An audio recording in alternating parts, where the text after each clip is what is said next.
guys, autofanatic. This is going to be a pretty funny video that I'm throwing together for you guys.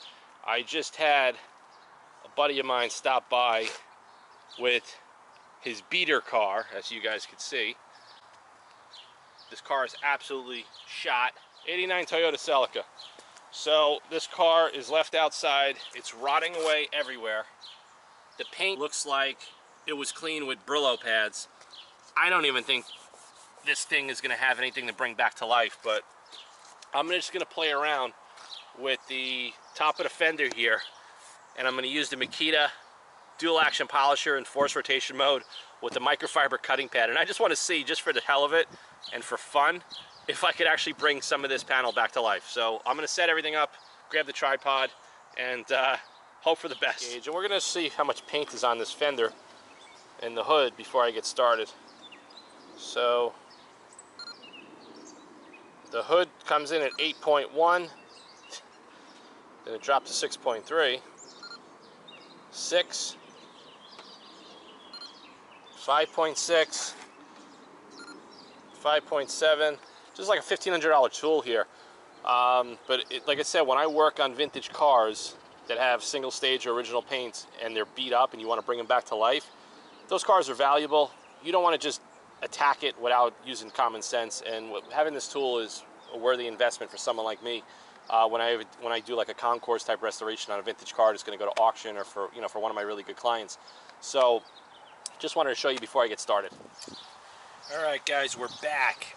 So I just gave the top of this beat up trash fender, I just gave it a quick clay with the Meguiar's Professional Clay, just because it was loaded with sap and all kinds of stuff. Like you guys can see the clay right there.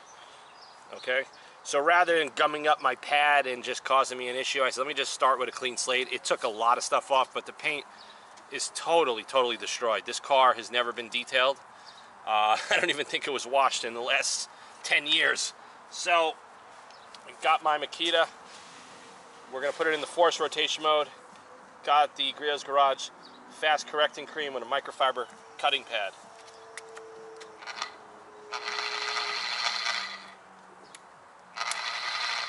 Alright, let's give this a shot.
So the Makita is super easy to control.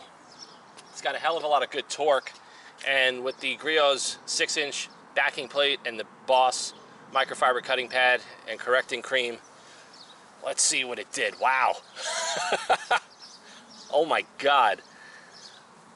I hope the camera could actually really pick this up to see what that quick pass did to this paint. I am blown away. I just can't believe it. It actually brought it really back to life. Wow. Let me give it a little quick. Some Masterson's detail spray. This stuff, guys, really great product. I'll be doing a video on that real soon for you. But I mean, there's not a lot of effort that I just put into this, and I mean, there's still a lot of paint that's so worn out. all on the top crown of the fender where it meets the hood. I don't want to go too hard on this because this paint is totally neglected and trashed, and the body's got some rust perforations and bubbles coming underneath the paint. But I tell you, just for a good demo, that really impressed me, I gotta say. I mean, it feels smooth. It feels like there's just a lot of worn paint up here. That's most likely from, you know, just years and years of neglect. But over here, where you see my hand, I mean, it's shiny. It's got all the scratches out. And I'm gonna pull the camera off the tripod and I'm gonna show you the before and after. All right, guys, let's see if the camera could pick up on the gloss intensity of what I just did. Yeah, you can see it right there. You see that? Watch as I pull the camera back towards the original untouched paint, okay, which is here. You hear that? It feels like there's sandpaper. I'm rubbing my hands against 220 grit, and then watch when we move over here. Nothing. Okay? So I thought this was a pretty cool, quick demo, being that the car was in my driveway, and he's like, hey, go give it a shot. You can do whatever the hell you want with it. So you could see the paint up close. Before, after. Okay, the results pretty much speak for themselves. So guys, like I said, my suggestion is this Makita. This thing is awesome. I absolutely love it. The Griot's Garage Best of Show system, amazing system. I love the pads, love the compounds. The fast correcting cream, outstanding. There's no dust, amazing work time. I literally worked this panel for about 2 minutes. I could spend more time, switch from the microfiber cutting pad to the white or the orange pad. I could even fine-tune this even further with their, you know, yellow perfecting cream. And but I don't really want to do that. It's just going to take too much time. I'm not detailing this car, as you guys can see. It is totally trashed. The paint is so beat up and worn out that you could spend all day on this and you'll never bring it back to life. But you can see that how worn out it is over here. This is from years and years of sitting under trees. It looks like people lay their coffee cups on there.